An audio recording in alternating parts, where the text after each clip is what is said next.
বন্ধুরা আপনারা দেখতে পাচ্ছেন এখানে মোটামুটি বিঘা দুয়েক শশা ক্ষেত আছে। আমরা অনেক দিন পরে শশা ক্ষেত দেখতে পেলাম।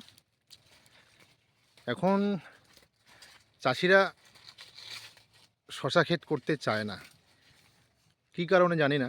তবে এখানে একজন দিদি আছে, সেখানে শশা ক্ষেতে কাজ করছেন উনি। আমরা তার কাছে একটু ডিটেলস জেনে নেব।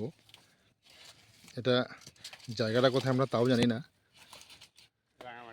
দেখুন, ও এটা রাঙামাটি, পশ্চিম রাঙামাটি বলে। দেখুন শশা ক্ষেতটা কত সুন্দর লাগছে, কিন্তু ভিতরে একটা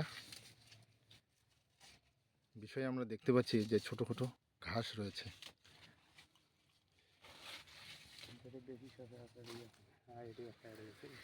এখানে হয়তো শশা ক্ষেতে